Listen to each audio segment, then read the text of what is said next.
D'objection, l'accord de Paris pour le climat est accepté.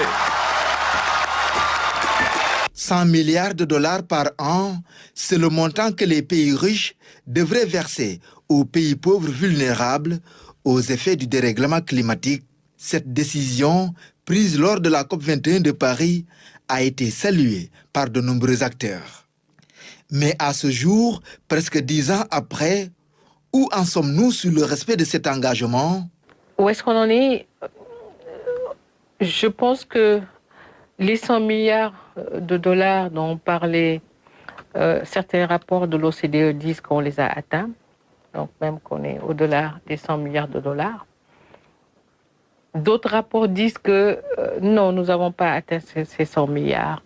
Notamment, des ONG comme Oxfam ont fait également une évaluation disant qu'on n'a pas atteint ces montants.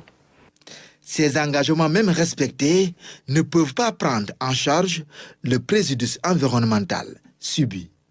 L'Afrique réclame plus du double en termes de financement, et ce, conformément aux recommandations de la COP de Glasgow.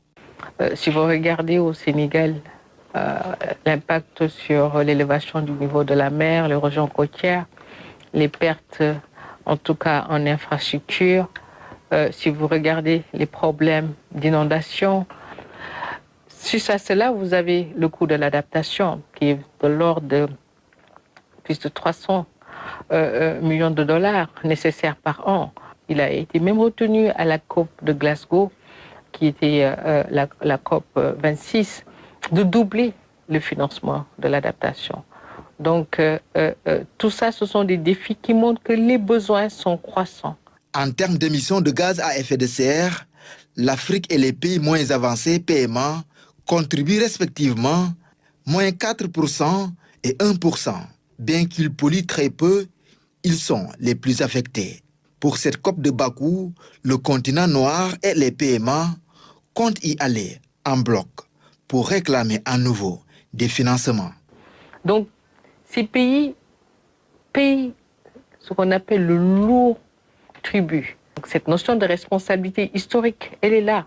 Et comment, en tout cas, accompagner ces pays pour qu'ils ne se retrouvent pas totalement à genoux face à ces événements, c'est important. D'où la question de la finance, une clarté dans la définition de cette finance, une clarté dans la mise à disposition de ces ressources pour les accompagner à y faire face, mais également une clarté dans les mécanismes d'accès à ces financements. Parce que quand on vous dit que des fonds sont là et que les procédures ne vous permettent pas dans l'urgence d'y accéder, c'est très difficile sur ces pays. Cette COP29 de Bakou est pleine d'enjeux pour l'Afrique et les PMA.